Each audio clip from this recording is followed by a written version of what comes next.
এই ডাকসুতে যারাই বিজয়ী হবে আমরা সবাইকে ওয়েলকাম জানানোর জন্য আমরা প্রস্তুত আছি। আমরা চাই ডাকসু নির্বাচন হোক, এর মাধ্যমে আমাদের যে আকাঙ্ক্ষা, শহীদদের যে আকাঙ্ক্ষা, সেই আকাঙ্ক্ষার আলোকে একটা ইনসাফভিত্তিক বাংলাদেশ বিনির্মাণ হোক। ডাকসু নির্বাচন উপলক্ষে ঢাকা বিশ্ববিদ্যালয়ে শিক্ষার্থীদের মাঝে একটা আমেজ বিরাজ করছে।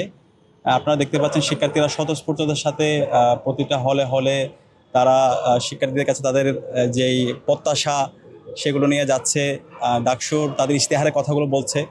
তো সে আলোকে আজকে আমরা মুজিব হলে এসেছি। মুজিব হলে শিক্ষার্থীদের সাথে আমরা আলাপ করেছি, কথা বলেছি, তাদের আকাঙ্ক্ষাগুলো শুনেছি। তো আমরা জুলাইয়ের আকাঙ্ক্ষাকে ধারণ করে এবং শিক্ষার্থীদের যে প্রত্যাশা, সেই প্রত্যাশাকে ধারণ করে আমাদের ইশতেহার খুব দ্রুত সময়ের মধ্যে ঘোষণা করব।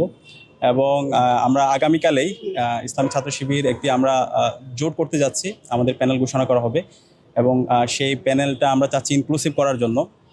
জুলাই বিপ্লবে যেভাবে আমরা সবার পরিচয় ভুলে গিয়ে এক বিন্দুতে মিলিত হয়ে কমন গোল নিয়ে আন্দোলন করেছিলাম, ডাকসুতে আমাদের যে জোট হতে যাচ্ছে সেই জোটে আমরা সার্বজনীন করার চেষ্টা করছি।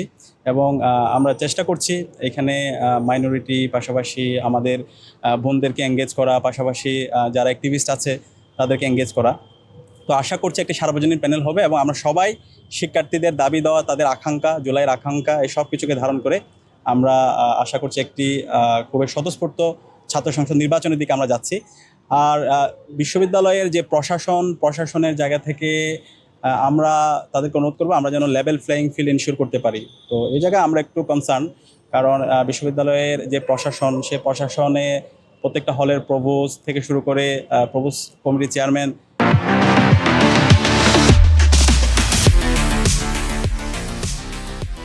বিশ্ববিদ্যালয়ের প্রশাসনটা একটা দলের রিপ্রেজেন্ট করে, সেই দলটা কি সেটা আপনারা জানেন। তো আমরা আশা করব তারা যেন শিক্ষক সুলভ আচরণ করে, নির্বাচনে যেন তাদের যে আদর্শ আছে, তারা যেই দলটাকে লালন করে সেই দলের রিফ্লেকশন যেন তাদের অ্যাক্টিভিটির মধ্যে না থাকে।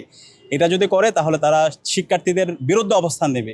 তো আমরা আশা করব লেভেল প্লেয়িং ফিল্ড এনশিওর করার জন্য যে ধরনের আয়োজন, সকল আয়োজনটা তারা এনশিওর করবে। এবং আমরা দেখতে পাচ্ছি আমরা যে কাজগুলো করছি, ক্যাম্পাসে যাচ্ছি, বিশেষ করে শিক্ষার্থীদের মধ্যে, ছাত্রীদের থেকে আমরা অনেক বেশি রেসপন্স পাচ্ছি। ছাত্রীরা আমাদের কাছে আসছে, আমাদের বোনরা আমাদের কাছে আসছে, তাদের প্রত্যাশাগুলো আমাদের কাছে ব্যক্ত করছে। এবং বিগত সময়ে যতগুলো ডাকসু হয়েছে এবং এর আগে বিভিন্ন ছাত্র সংসদ যে নির্বাচনগুলো হয়েছে, আপনারা জানেন চাকসুতে ইসলামী ছাত্র শিবির পুরো প্যানেল সহ বিজয় হয়েছিল। সেই চাকসুতে আমাদের ছাত্রী বোনদের ব্যাপক সমর্থন ছিল। তো আমরা এবার আশা করছি ইসলাম ছাত্র শিবিরের যেই জোট হতে যাচ্ছে, সেই জোটে আমাদের ছাত্রী বোনরা ইসলাম ছাত্র শিবিরকে এবং আমাদের জোটকে স্বতঃস্ফূর্তভাবে তারা রেসপন্স করবে। এবং আমরা যে যাচ্ছি তাদের যে রেসপন্স, সেই রেসপন্স আমরা অনেক বেশি আশাবাদী। এবং ছাত্র যারা আছে, ছাত্রদের মধ্যে এখানে অনেকগুলো আমাদের অনেক ছোটো ভাইরা, বন্ধুরা এবং যারা সমসাময়িক আছে তারা নির্বাচনে দাঁড়াচ্ছে। তো আমরা ছাত্রদের কাছে যাচ্ছি, কিন্তু ছাত্রীদের থেকে সবচেয়ে বেশি আমরা রেসপন্স পাচ্ছি। তো আশা করছি একটি স্বতঃস্ফূর্ত ডাকসু হবে এবং এই ডাকসুতে যারাই বিজয়ী হবে আমরা সবাইকে ওয়েলকাম জানানোর জন্য আমরা প্রস্তুত আছি। আমরা চাই ডাকসু নির্বাচন হোক, এর মাধ্যমে আমাদের যে আকাঙ্ক্ষা, শহীদদের যে আকাঙ্ক্ষা, সেই আকাঙ্ক্ষার আলোকে একটি ইনসাফভিত্তিক বাংলাদেশ বিনির্মাণ হোক। আমরা আমাদের অবস্থান পরিষ্কার। আমরা বারবার বলছি, যারা আমাদের ভাই বোনদের উপর মেরে হামলা করেছে, গত 16 বছরে ক্যাম্পাসগুলোতে জুলুমতন্ত্র কায়েম করেছে, গণরম গ্যাস্ট্রুম কালচারের মাধ্যমে শিক্ষার্থীদের উপর নিপীড়ন করেছে, এবং 15 আগস্ট আপনারা জানেন এই ঢাকা বিশ্ববিদ্যালয়ে আমাদের ভাই বোনদেরকে মেরে রক্তাক্ত করেছিল, এবং জুলাই আন্দোলনে যারা গণহত্যা এবং শিশু হত্যার সাথে জড়িত ছিল, এই নিষিদ্ধ ঘোষিত ছাত্রলীগ, খুনি হাসিনা এবং সবার দৃষ্টান্তমূলক বিচারে নিয়ে আসতে হবে। এবং একই সাথে আমরা আমাদের স্টেটমেন্ট দিয়েছি, এই ছাত্রলীগের চিহ্নিত সন্ত্রাসী যারা আছে তাদের তালিকা আমরা বিশ্ববিদ্যালয় প্রশাসনকে দিয়েছি। সকল সন্ত্রাসীদেরকে বিচারের আওতায় নিয়ে আসতে হবে, বিশ্ববিদ্যালয়ের প্রশাসন থেকে তাদের বিরুদ্ধে ব্যবস্থা নিতে হবে। এবং এটা সকল ছাত্র সংগঠনের দাবি, এটা সকল শিক্ষার্থীদের দাবি। এবং আমরা আশা করছি বিশ্ববিদ্যালয় প্রশাসন সে জায়গায় তারা দৃষ্টান্তমূলক ব্যবস্থা গ্রহণ করবে। এইটা নিয়ে অলরেডি আমরা আমাদের যে অভিযোগগুলো আছে সেই অভিযোগগুলো দিয়েছি। এবং 2019 সালের যে কারচুপির ডাকসু নির্বাচন হয়েছিল, সেই নির্বাচনে শিক্ষার্থীদের উপর নিপীড়ন সহ অনেকগুলো ঘটনার সাথে সে জড়িত ছিল। তো আমরা অনুরোধ করবো বিশ্ববিদ্যালয় প্রশাসন এরকম যারা অপরাধী আছে, চিহ্নিত সন্ত্রাসী আছে এবং যারা আমাদের ভাই বোনদেরকে মেরে রক্তাক্ত করেছে, এই সকল সন্ত্রাসীদেরকে দৃষ্টান্তমূলক শাস্তির আওতায় নিয়ে আসতে হবে। এবং তাদের তো নির্বাচন করার কোনো অধিকারই নেই, এটা শিক্ষার্থীদের গণদাবি এবং এটা সকল ছাত্র সংগঠনের দাবি।